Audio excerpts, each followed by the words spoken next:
ಕರಾವಳಿಯ ಹಳ್ಳಿಯೊಂದರಲ್ಲಿ ಮೌನೇಶ್ ಎಂಬ ಹಾಲುಗಾರನು ವಾಸಿಸುತ್ತಿದ್ದ. ಅವನಿಗೆ ಹೆಚ್ಚು ಸಂಪತ್ತಿರಲಿಲ್ಲ, ಆದರೆ ಅವನು ಗಳಿಸುತ್ತಿದ್ದದ್ದು ಪ್ರಾಮಾಣಿಕತೆಯಿಂದ. ಹಳ್ಳಿಯ ಎಲ್ಲರಿಗೂ ಮೌನೇಶ್ ಮೇಲೆ ನಂಬಿಕೆಯಿತ್ತು. ಅವನ ಕೈಯಲ್ಲಿ ಹಾಲನ್ನು ತೆಗೆದುಕೊಂಡು ಕುಡಿಯುತ್ತಿದ್ದರು. ಒಂದು ಬೆಳಿಗ್ಗೆ ಹಳ್ಳಿಯ ರಸ್ತೆಯಲ್ಲಿ ಮೌನೇಶ್ ತನ್ನ ಹಾಲಿನ ಡಬ್ಬಿಗಳನ್ನು ಸೈಕಲ್ನಲ್ಲಿ ತುಂಬಿಕೊಂಡು ಹೋಗುತ್ತಿದ್ದ. ಅದೇ ಸಮಯದಲ್ಲಿ ಅಜಯ ಎಂಬ ವ್ಯಕ್ತಿ ಹಳ್ಳಿಗೆ ಬಂದ.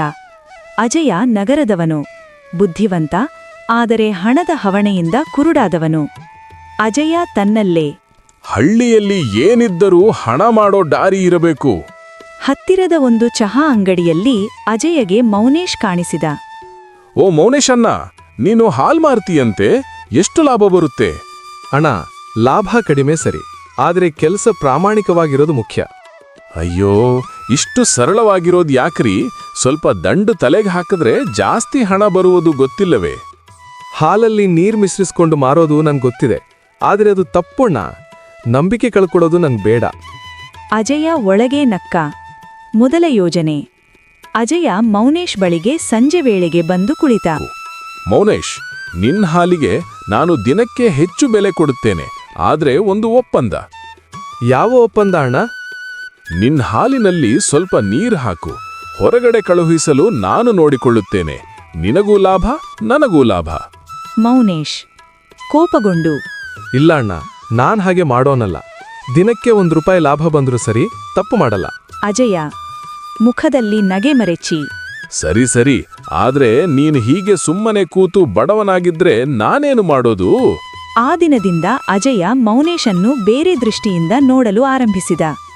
ಅವನ ಮನಸ್ಸಿನಲ್ಲಿ ಹೊಸ ಯೋಜನೆ ಹುಟ್ಟಿತು. ಅಜಯನ ದುರಾಸೆಯ ಆಟ. ಅಜಯ ಮೌನೇಶ್ನಂತೆ ಹಾಲು ಮಾರಾಟ ಮಾಡಲು ಆರಂಭಿಸಿದ. ಆದರೆ ಅವನು ಹಾಲಿಗೆ ಕಣ್ಮರೆವಾಗಿ ನೀರು ಮತ್ತು ಕಡಿಮೆ ಬೆಲೆಯಿರುವ ಪುಡಿ ಮಿಶ್ರಿಸಿ ಮಾರುತ್ತಿದ್ದ. ತೊದಲು ಜನರಿಗೆ ವ್ಯತ್ಯಾಸ ಗೊತ್ತಾಗಲಿಲ್ಲ, ಏಕೆಂದರೆ ಅಜಯ ಬೆಲೆ ಕಡಿಮೆ ಇಟ್ಟಿದ್ದ. ಜನರು ಗುಸುಗುಸುಗುತ್ತಿದ್ದರು. ಮೌನೇಶ್ ಹಾಲು ಚೆನ್ನಾಗಿದೆ, ಆದ್ರೆ ಬೆಲೆ ಜಾಸ್ತಿ. ಅಜಯನ ಹಾಲು ಕೂಡ ಚೆನ್ನಾಗಿದೆ ಕಾಣುತ್ತಿದೆ, ಅವನು ಕಡಿಮೆ ಬೆಲೆಗೆ ಕೊಡುತ್ತಾನೆ. ಇದೆಲ್ಲ ಕೇಳಿ ಮೌನೇಶ್ ಕಳವಳಗೊಂಡನು. ಮನೆಯಲ್ಲಿಯೇ ಹೇಳಿದ, ನನ್ನ ಪ್ರಾಮಾಣಿಕತೆಯಿಂದ ನಾನು ಸೋಲ್ತಿದ್ದೀನಾ? ಅವನ ಹೆಂಡತಿ ನಗುತ್ತಾ ಹೇಳಿದಳು, ಪ್ರಾಮಾಣಿಕತೆಯ ಗೆಲುವು ತಡ ಆಗಬಹುದು, ಆದರೆ ತಪ್ಪ ಹೋಗಲಾರದು. ಈ ಮಾತು ಮೌನೇಶ್ಗೆ ಆತ್ಮವಿಶ್ವಾಸ ನೀಡಿತು. ವಾಸ್ತವ ಬಯಲಿಗೆ. ಕೆಲವು ವಾರಗಳ ಬಳಿಕ ಅಜಯನ ಹಾಲು ಕುಡಿದ ಹಲವರಿಗೆ ಹೊಟ್ಟೆ ಕೆಟ್ಟಿತು. ಹಳ್ಳಿಯಲ್ಲಿ ಗಲಾಟೆ ಪ್ರಾರಂಭವಾಯಿತು.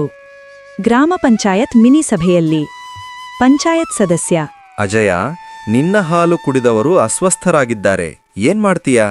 ಸರ್, ಅದು ನನ್ನ ತಪ್ಪಲ್ಲ, ನಾನೇನು ಮಾಡಿದೆ? ನೀನು ಹಾಲಿನಲ್ಲಿ ಏನೋ ಮಿಶ್ರಿಸಿರ್ತೀಯ. ನಮ್ಮ ಮಕ್ಕಳು ಕಾಯಿಲೆ ಬಿದ್ದಿದ್ದಾರೆ. ಅಜಯ ಮೂಕನಾದ. ಅವನಿಗೆ ತಪ್ಪಿಸಿಕೊಳ್ಳಲು ಮಾರ್ಗವಿರಲಿಲ್ಲ. ಪಂಚಾಯತ್ ಮುಂದೆ ಮೌನೇಶ್ ಕುಳಿತಿದ್ದ. ಸದಸ್ಯರು ಅವನ ಕಡೆ ತಿರುಗಿ, ಮೌನೇಶ್, ನೀನು ಅಜಯನಿಗಿಂತ ದುಬಾರಿ ಬೆಲೆಗೆ ಹಾಲು ಮಾರುತ್ತಿದ್ದೀಯಾ, ಏನ್ ಹೇಳ್ತೀಯಾ? ಮೌನೇಶ್ ನೆಮ್ಮದಿಯಿಂದ ಸಮಾಧಾನವಾಗಿ ಹೇಳಿದ, ನಾನ್ ಯಾವಾಗ್ಲೂ ಶುದ್ಧ ಹಾಲೇ ಮಾರಿದ್ದೇನೆ. ಹಾಲಿಗೆ ನೀರ್ ಸೇರಿಸಿ ಮೋಸ ಮಾಡೋದನ್ನೇ ಜೀವನದುದ್ದಕ್ಕೂ ಮಾಡಿಲ್ಲ. ಕ್ಷಣ ಮಾತ್ರದಲ್ಲಿ ಹಳ್ಳಿಗಾರರು ತಲೆದೂಗಿದರು. ಅಜಯನ ಕೃತ್ಯ ಎಲ್ಲರಿಗೂ ಗೊತ್ತಾಯಿತು. ಅಜಯನ ಪಶ್ಚಾತ್ತಾಪ. ಕಾರ್ಯಕ್ರಮ ಮುಗಿದ ಬಳಿಕ ಅಜಯ ಮೌನೇಶ್ ಬಳಿಗೆ ಬಂದ. ಅವನ ಕಣ್ಣು ತುಂಬಿತ್ತು. ಮೌನೇಶ್, ನನ್ನನ್ನು ಕ್ಷಮಿಸು. ನನ್ನ ದುರಾಸೆಯಿಂದ ಎಲ್ಲವೂ ಕೆಟ್ಟಿತು. ನಾನು ನಿಮ್ಮಗಿಂತ ಹೆಚ್ಚು ಗಳಿಸಬೇಕು ಎಂದು ಹೀಗೆ ಮಾಡಿದೆ. ದೋಷ ನೀನ್ ಮಾಡಿದ್ರಿ, ಆದ್ರೆ ಬದುಕಿನಲ್ಲಿ ತಪ್ಪಾದ್ರೂ ಸರಿಪಡಿಸೋದು ಮುಖ್ಯ ಅಣ್ಣ. ಅಜಯ ಕಣ್ಣೀರಿನಿಂದ ತಲೆಯಾಡಿಸಿದ. ನೀನು ನನಗೆ ಮತ್ತೆ ಅವಕಾಶ ಕೊಡ್ತೀಯಾ? ನಿನ್ನ ಜೊತೆಗೆ ಕೆಲಸ ಮಾಡಬಹುದಾ? ಒಬ್ಬೊಬ್ಬರ ಬದುಕಿನ ದಾರಿ ಬೇರೆ, ಆದ್ರೆ ಕೆಲಸ ಕಲಿಯೋದಕ್ಕೆ ನಾನ್ ಸಹಾಯ ಮಾಡ್ತೇನೆ. ಈ ಸಲ ಪ್ರಾಮಾಣಿಕತೆಯಲ್ಲಿ ನಡಿಬೇಕು. ಹಳ್ಳಿಯ ಹೊಸ ಬೆಳಕು. ಆ ದಿನದಿಂದ ಅಜಯ ಸರಿಯಾದ ಮಾರ್ಗದಲ್ಲಿ ನಡೆಯಲು ಆರಂಭಿಸಿದ. ಮೌನೇಶ್ ಅವನಿಗೆ ಹಾಲನ್ನು ಹೇಗೆ ಶುದ್ಧವಾಗಿ ನಿರ್ವಹಿಸಬೇಕು, ಎಮ್ಮೆಗಳನ್ನು ಹೇಗೆ ನೋಡಿಕೊಳ್ಳಬೇಕು, ಗ್ರಾಹಕರಿಗೆ ಗೌರವ ಹೇಗೆ ಕೊಡುವುದು ಎಲ್ಲವನ್ನೂ ಕಲಿಸಿದ. ಒಂದು ದಿನ ಚಹಾ ಅಂಗಡಿಯವನು ಹೇಳಿದ, ಇಬ್ರೂ ಸೇರಿ ಮಾಡಿದ ಹಾಲು ಬಹಳ ಚೆನ್ನಾಗಿದೆ.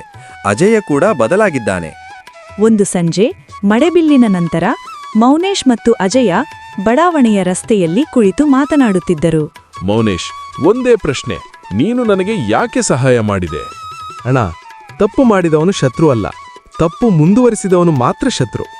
ನೀನು ತಪ್ಪನ್ನು ಒಪ್ಕೊಂಡೆ, ಅದೇ ಸಾಕು ನನ್ಗೆ. ನಿಜವಾಗಿ ಹೇಳಬೇಕು ಅಂದ್ರೆ ನೀನು ನನ್ನ ಜೀವನ ಬದಲಿಸಿರುವೆ. ಹಳ್ಳಿಯಲ್ಲಿ ನಾವೆಲ್ಲರೂ ಒಬ್ಬರಿಗೊಬ್ಬರು ಬೆಳಕು ಕೊಡೋದು ಮುಖ್ಯ. ಸರಿಹಾದಿ ಹೆಚ್ಚಿಗೆ ದೂರ ಕೊಂಡೊಯ್ಯುತ್ತದೆ. ನೈತಿಕ ಪಾಠ. ಪ್ರಾಮಾಣಿಕತೆಯ ಗೆಲುವು ಕೆಲವೊಮ್ಮೆ ತಡವಾಗಬಹುದು, ಆದರೆ ತಪ್ಪ ಹೋಗುವುದಿಲ್ಲ. ದುರಾಸೆಯಿಂದ ದೊರೆತ ಲಾಭ ಕ್ಷಣಿಕ, ನಂಬಿಕೆ ಎಂದಿಗೂ ಶಾಶ್ವತ. ಗೆಳೆಯರೇ, ಇದೇ ರೀತಿ ನೀತಿ ಕಥೆಗಳಿಗಾಗಿ ನಮ್ಮ ಚಾನೆಲ್ ಅನ್ನು ಸಬ್ಸ್ಕ್ರೈಬ್ ಮಾಡಿ. ಧನ್ಯವಾದಗಳು.